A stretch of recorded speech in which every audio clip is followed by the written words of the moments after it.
Hi, I am your Miss World St. Kitts NEVIS, Jakima Fleming. For this year's Miss World Beauty with a Purpose pageant to be held in Sangye, China, I was given the opportunity to launch a foundation of my very own. Because of my personal experiences, I have decided to launch the Niche Disability Awareness Foundation.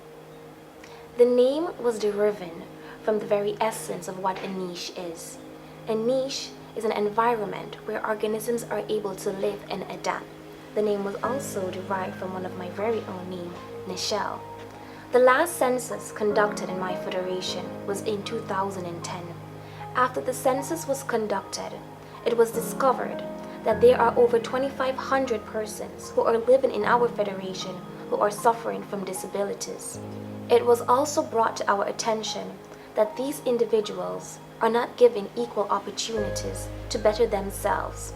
As an individual who have to cope with her own disability of visual impairment, I can truly relate to and understand the needs and wants of these persons. Therefore, with all this being said, Niche was birthed.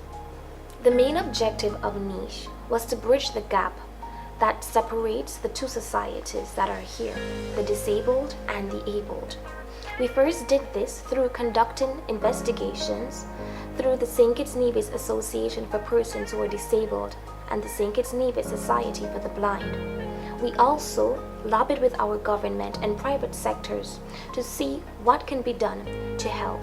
After many meetings and consultation, we decided that we would start by renovating the Maknai Community Center. This center is the only meeting facility for persons who are disabled in our society. Through further investigation, we also discovered that this center did not cater for the needs of persons who are disabled to use and operate it. Therefore, with joint partnership through the government and private sectors, we started renovation. The first step was to make the entrance of the center accessible by widening the doorways and installing ramps and railings. It was also discovered and sad that the bathroom facility was not accessible for these persons to use. The community center is also used as a workshop and classroom to help educate these persons so that they can become self-employed and better themselves individually, holistically. However, with inadequate resources, this also posed to be a major problem. After launching the Niche Disability Awareness Foundation that was fully endorsed by our Prime Minister and Deputy Prime Minister, we continued on our journey to spread more awareness about how we can go about helping these persons. Television interviews, radio interviews, seminars and cocktails were held to help spread awareness about Niche and to help get other individuals in our society on board to help us accomplish our goals. To get a clearer insight and a better perspective on how we can help these individuals, interviews were done with parents of children who are disabled to identify their needs and wants and how they can be addressed. After these interviews were conducted, we were able to relay pertinent information to our sponsors, who were then able to strategize how they can help these persons.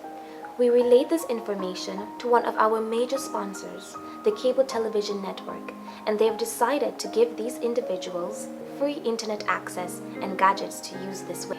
The Delta Company, who is also another major sponsor, has also decided to follow suit by giving these individuals resources from their company. Other concerns mentioned by these individuals were education, public accessibility, financial authority, and equal rights. The issues of public accessibility, higher education, and employment opportunities are still issues that remain on the floor for Niche to tackle. Through this, we have continued lobbying with our government to see what other measures can be put in place to fully disintegrate the margins that are placed between our societies of disabled and abled. This is my wish. It is understood that Niche Disability Awareness Foundation will not be an easy one. However, it is one worth doing. Everyone deserves the right to be treated equally, despite their disability.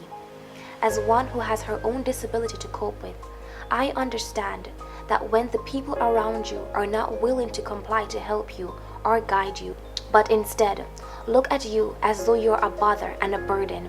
It daunts your very person and fills you up with diffidence. I also understand that if persons living with disabilities are weak-spirited, they automatically self-destruct. If it wasn't for my teachers and few friends who often encouraged me to stay hopeful during my years of torment, pain, and confusion, when I sat in classrooms solely dependent on my sense of hearing to learn and feeling embarrassed after repetitively annoying my classmates to read what was written on the chalkboard, I felt guilty after being told that I was holding back others. For majority of my school years, even after corrective surgeries, truancy and depression wreaked havoc on my life. However, it is safe to say that I have overcome my struggles and now stand proudly as a goal-oriented, success-driven individual. This is how I hope others in my community can feel as well. My passion for reading and helping others have allowed me to see that wishing doesn't bring success, but it is actually hard work, persistence, and a burning desire. Ultimately, my wish that I am willing to persevere and work hard to see come through is that in our petite twin island paradise, St. Kitts and Nevis, no longer will we cast perfunctory glances on the disabled, but instead do everything in our capacity to help them and make them feel as important, acknowledged, and accepted as everyone else around them. Our human resource is our greatest wealth. Let's make our federation wealthier by helping each other through the Niche Disability Awareness Foundation.